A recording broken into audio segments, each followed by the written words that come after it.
The person I'm writing about is my cousin-in-law's wife, Ivy. Ivy dated her husband around the same time I dated my husband.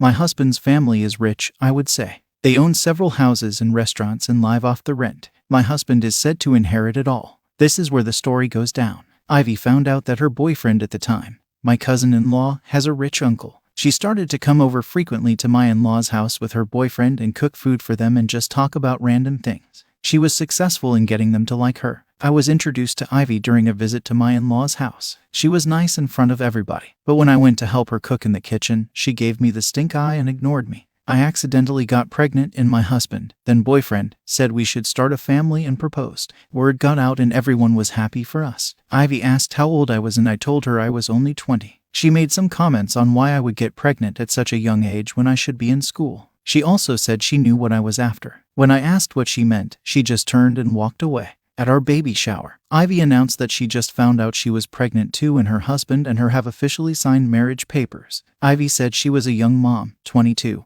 and would like everyone to support her on her journey. It was awkward, but people congratulated her. My friends were pissed at her for stealing the light, but at the time, I defended her, saying that everyone was gathered, so it was maybe the best time for her to announce it to everyone at once. My pregnancy was a hard one, so my parents-in-law insisted I move in with them. When Ivy heard that I had moved in with them, she asked if they had room for her. My parents-in-law didn't refuse her, but said she would have to pay rent. She made a fuss about what the difference between me and her was, but agreed to pay $400 a month and move out after she gave birth and her baby was a month old. Her husband is mad at her because now he has to pay rent at 2 places when they don't earn that much. My parents-in-law bought a lot of baby furniture and baby clothes for their dear son, but when Ivy saw it she said thanks as if they bought it for her when everything was boy-themed and she was having a girl. My parents-in-law just went silent and didn't know how to respond to her. Ivy started to take parents-in-law's car keys to drive and when confronted she said she was family and why was I able to have access to everything but she wasn't. She also wanted me to share the credit card I got from my parents-in-law. We let her have her way most times because we wanted to keep the relationship. Everyone still really likes her because she was nice and had a great sense of humor. However, it was also getting increasingly awkward when all could see that she kept comparing me to her. Dear son was born and while I was in the hospital recovering, Ivy asked to speak privately with me. Ivy unleashed fury on me, saying just because I have a child with my parents-in-law's son doesn't mean anything. I am just an outsider who wiggled my way into the family and planned on using my child as a way to steal their money. She knows the kind of person I am and she will tell everybody. She said I will never be accepted in the family and only time will reveal my true colors. I am just dumbfounded that she had all this in her head about me. I told my husband about this and he has a hard time believing me because Ivy is so nice. I am also hoping time will reveal Ivy's true colors to everyone. Is there any reason you're not telling all this to your in-laws or your husband? Let them know what's going on. They are all kind of aware of the fact that Ivy doesn't like me, but since Ivy is also part of the family, they want to avoid unnecessary drama. Ivy gets along with everyone except me. Sounds like your in-laws are genuinely fond of you, with no strings or expectations, and she is jealous of that. Also, the phrase, "it takes one to know one," and sayings about how suspicious people have suspicious minds seem applicable. Story 2. A little background info. I am an early 32nd cis female engaged to an early 32nd cis male. We've been together for about 4 years. I was married once before to a violent partner and met my fiancé a few years after escaping that situation and taking some years off to date around, go to therapy, and just generally put myself back together. I didn't think I'd even get married again, so I can say with confidence, my partner is awesome. We are both professionals, both own our own homes and buy our own crap, and are generally living a happy life in an amazing American city. More importantly, we are still desperately in love and have fun together every day. So, what I'm saying is, I'm the happiest I've ever been. And with the exception of the part coming up about my aunt and grandma, I find this series of events all terribly amusing. My cousin is a 21-year-old cis female. She has dated and broken up with a series of guys, roughly her age, as one should when they're 21. I never think much about it, and maybe should've, but didn't pay attention when she kept talking about moving in with and marrying each and every one. I had friends like that at 21. And probably also tried to envision this scenario with everyone I dated at 21 because it's a part of getting older and planning your life. However, when my cousin met Dummy, obviously not his real name, except in our home, where it very much is the only name we call him, I thought I didn't like him because I selfishly had other plans for my cousin. I was going to rent her a spot in my condo for way less than rent in our city to move to our city, approximately 1.5 hours away, and get a better job in her nursing-adjacent tech field. Right now she lives with her parents in a rural area and works 2 part-time jobs for a lot less money. There are so many huge hospitals here where she could have a well-paid career.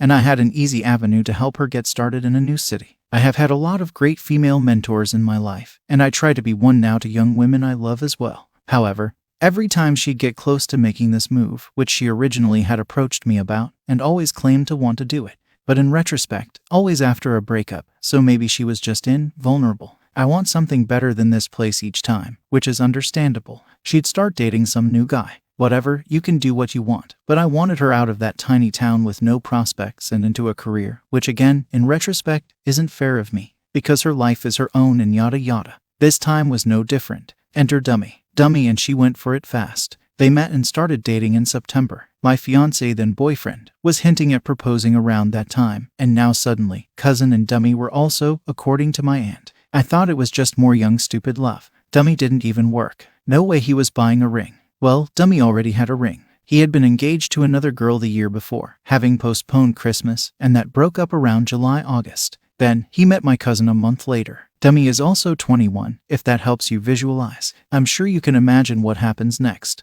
Dummy proposed at Christmas, after a whirlwind romance of approximately 3 months. At that moment, my fiancé and I became enemy number 1 to Dummy, as did all of my married siblings and cousins having babies, because no one else's relationship could possibly be the center of attention. Dummy quits his part-time job to work a worse part-time job, states his intentions to not work at all, and sells crap on eBay once he's on cousin's health insurance. He has diabetes and is currently with his parents, but they make him work at least a part-time job in exchange. Dummy has problems with being lazy. His illness doesn't debilitate him, as is often the case with people. He is not on any kind of disability, nor does he need those resources to my knowledge. Story 3. My fiancé proposed on March 1st. After I had just spent a weekend singing in the orchestra pit of the biggest theater in our city, which was already a thrilling weekend.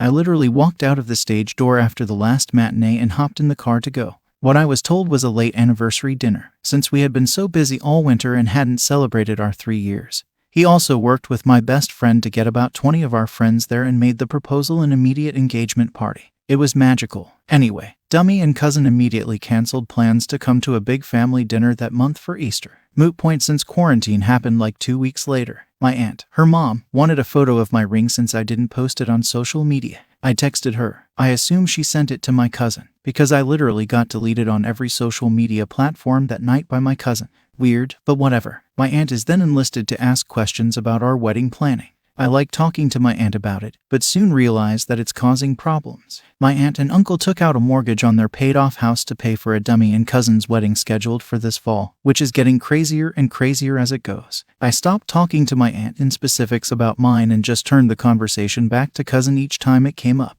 I'm worried my wedding planning is influencing their wedding planning, trying to have the best wedding. Our wedding is almost a full year after theirs. Cousin has already lost her crap once because I'm using one of her colors as part of my color scheme. Also, I told her if that mattered. I technically used the color first in my wedding like 7 years ago and laughed at my joke because the concept of someone owning a color is absurd. I get an angry Facebook message from a dummy telling me I deserve to have been by my ex. Apparently my cousin told him, and it wouldn't have happened if I had been a better wife and loved him harder. Dummy sends similar angry messages to other family members. My brother and I laugh a lot because Dummy tells him that no one can understand the kind of love Dummy and cousin have, and that brother clearly hasn't experienced that kind of deep love before. Brother has been married for 9 years and has 2 amazing children. Other cousin and wife have their first child. Dummy and cousin call the baby ugly and talk about how their kids won't be ugly. Dummy and company start talking about getting pregnant before the wedding. Cousin's brother buys a house and Dummy decides he will live there rent-free and be the roommate.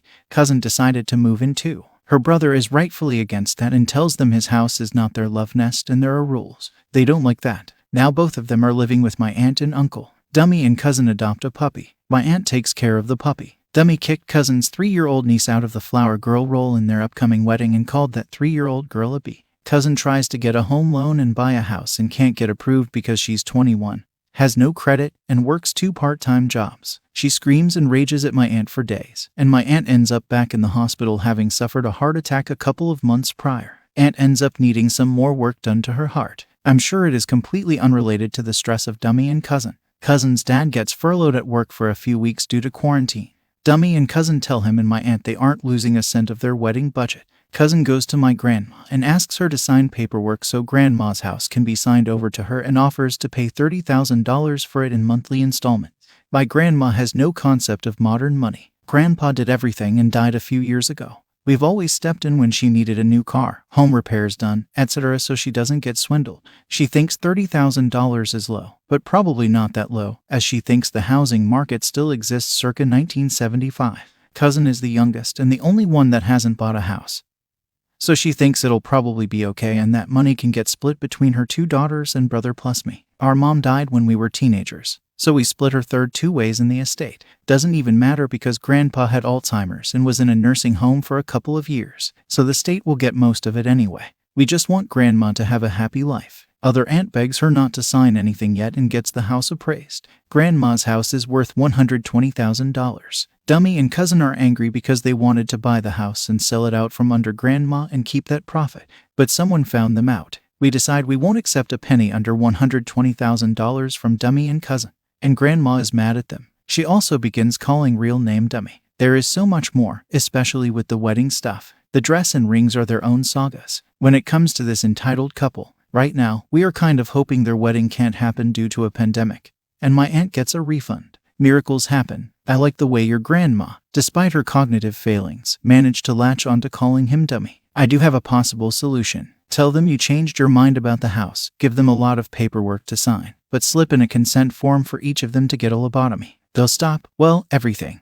And everyone can live a relatively normal life. You should start talking to your aunt again, but feed her fake information. So when talking about your wedding, tell her things that are the exact opposite, or things that would clash and be ugly. For example, your wedding colors are purple and blue, you're wearing this type of dress. That way, their wedding will be nothing like yours, and they'll get pissed off when they realize. I also would be careful in who you tell about any wedding details such as other relatives, as they may tell your cousin and Dummy. Update. Cousin got hired full-time at the place she was working part-time and bought a house. Good for her, very proud, etc. It was an inexpensive fixer-upper down the road from her parents, but considering she's only 22, it's still cool. Dummy isn't on the mortgage and I suggested to her she never put him on, but she seems pretty confident this love will last forever. Uncle is increasingly more pissed at Dummy because Uncle is always overworking on the house for them, and Dummy is helping, but he doesn't do the jobs correctly, so Uncle is doing twice the work. Dummy and cousin keep their puppy caged all day and just got a second one for some reason.